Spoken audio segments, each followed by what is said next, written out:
Meron pong isang napakalaking pagbabago na nangyayari dito sa mundo ng institutional finance. Yan. Ang institutional capital po kasi ay hindi na lamang basta naghahanap ng returns o kita.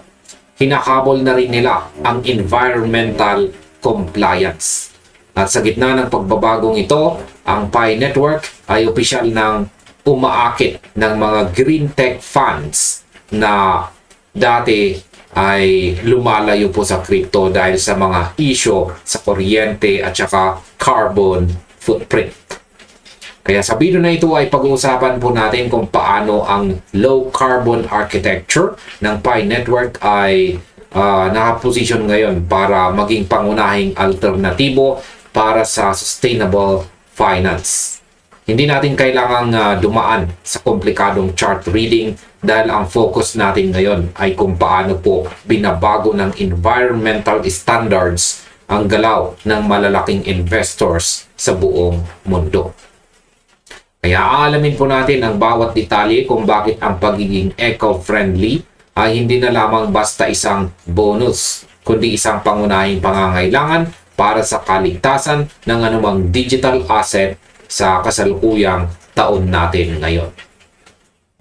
Simulan po natin sa kung bakit ba nilalayasan ng mga malalaking investors ang high energy crypto ngayon.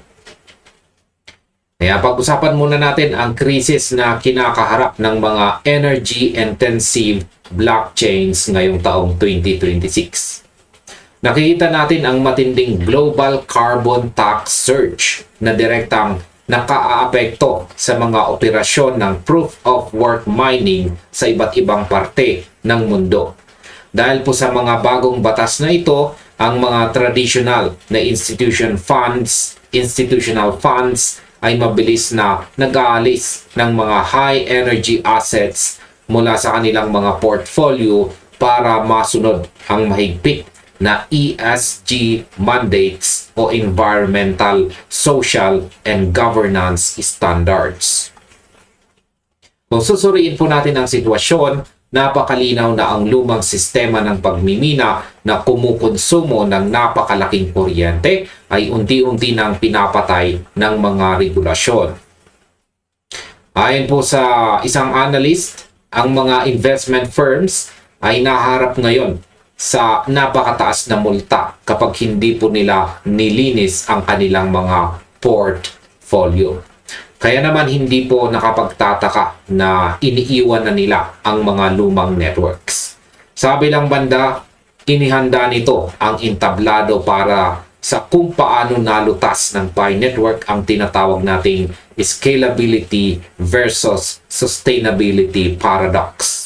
Sa halip na magsunog ng kuryente para lang ma-secure ang network, pinili nila ang isang modelo na matipid at sumusunod sa mga bagong panahon.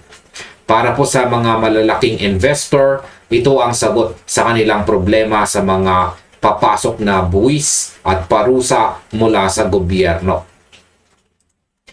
Paano naman po binago ng Pi Network ang laro sa pamamagitan ng low carbon architecture? Kaya tingnan naman natin ang engineering sa likod po ng Stellar Consensus Protocol na ginagamit ng Pi Network. Ipinaliwanag po sa mga balita yan ang Federated Byzantine Agreement na nagbibigay daan para maabot ang consensus sa loob ng network nang hindi na nangangailangan ng mga hardware heavy mining rigs na kumukonsumo ng napakalaking kuryente araw-araw. Kung ikukumpara po natin ang negligible kilowatt consumption ng Pi Network sa mga legacy network demands, mapapansin natin ang napakalaking agwat. Parang ikinumpara mo ang pag-andar ng isang bisikleta sa isang dambuhalang pabrika. Ayan, sa aking opinion, dito makikita ang tunay na galing ng architecture ng Pi. Ayon po sa mga analyst, ang paglipat mula sa technical na kahusayan patungo sa kung bakit ito gusto ng climate conscious venture capital ay isang natural na proseso. Ang mga investors ngayon ay hindi na po basta-basta naglalagay ng pera kung saan-saan. Tinitignan nila ang carbon footprint ng bawat project. Dahil ang PI ay dinisenyo para maging mababa ang konsumo ng enerhiya simula pa lang sa simula, naging madali para sa kanila na maakit ang mga VC funds na mahigpit na nagbabantay sa kanilang green compliance. Hindi na kailangang baguhin ng PI ang kanilang sistema dahil ito na talaga ang natural na disenyo nila mula noon pa man. Ngayon ay anong meron sa Stellar Consensus Protocol at hinahabol ito ng Green Tech Funds?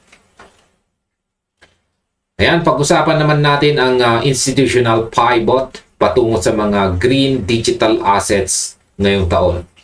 Kung titignan po natin ang mga bagong filings mula sa Major Impact Investing Funds ngayong 2026, makikita natin na ang PI ecosystem ay unti-unti nang nagiging pangunahing destinasyon ng kanilang mga pondo. Ang mga verified low carbon footprints ay nagsisilbi na ngayong pangunahing prerequisite o kailangan bago pa man makapasok ang mga sovereign wealth funds. Ang punto po rito ay napakasimple. Kapag ang isang pondo ay pagmamay-ari ng estado o kaya naman ay binubuo ng mga konserbatibong institution, hindi nila isusugal ang kanilang reputasyon sa mga project na may dalang environmental issues. Yan, ayon po sa analysis ng mga eksperto, ang pagtaas ng institutional liquidity kay Pi Network ay direktang konektado sa kakayahan nitong sumabay sa global net zero targets.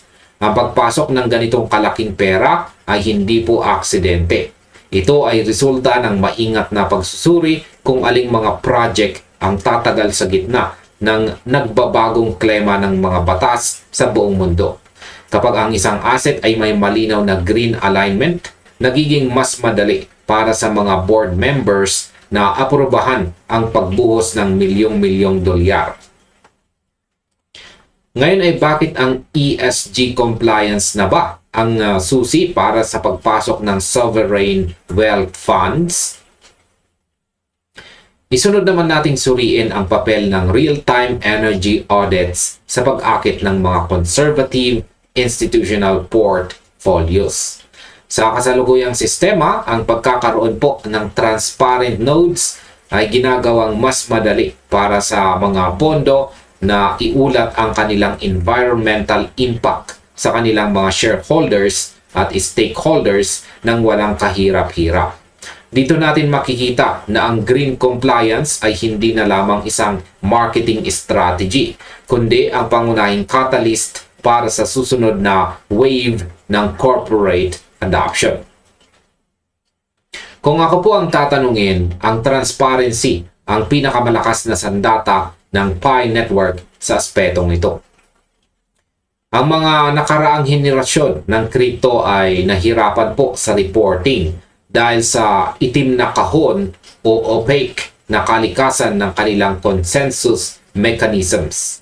Sa kaso po ng Pi, dahil madaling i-audit at i-verify ang green consumption nito, nagiging komportable ang mga malalaking korporasyon na iulat ito sa kanilang taunang report. Para sa kanila, ang pagkakaroon ng ganitong klase ng sistema ay nag-aalis sa pangamba na sila ay batikusin ng mga environmental groups. Ito ang dahilan kung bakit ang compliance ang nagiging tulay para sa mas malawak na pagtanggap ng market. Ngayon ay paano ba ginagawang requirement ng global net zero targets ang eco-friendly blockchain? Tignan natin ang long-term outlook para sa mga sustainable ecosystems. May mga projections na nagsasabing ang market dominance ng Pi Network ay lalo pang titibay habang pinaghihigpitan ng iba't ibang bansa ang mga regulasyon sa carbon ngayong taong 2026 at sa mga susunod pa na taon. Ang ripple effect ng ganitong institutional backing ay tiyak na magpapataas ng utility at halaga ng mobile mind economy dahil nakakonekta ito sa totoong pangangailangan ng market.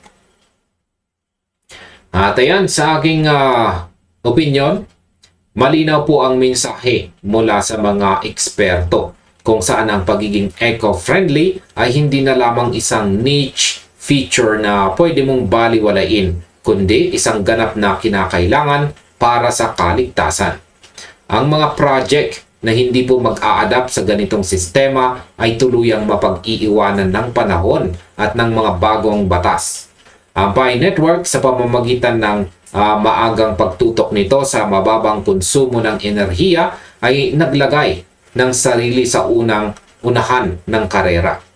Kaya para sa mga sumusunod na takbo ng market, ang hakbang na ito ng mga institution ay isang malinaw na sinyales ng hinaharap ng digital finance ay green.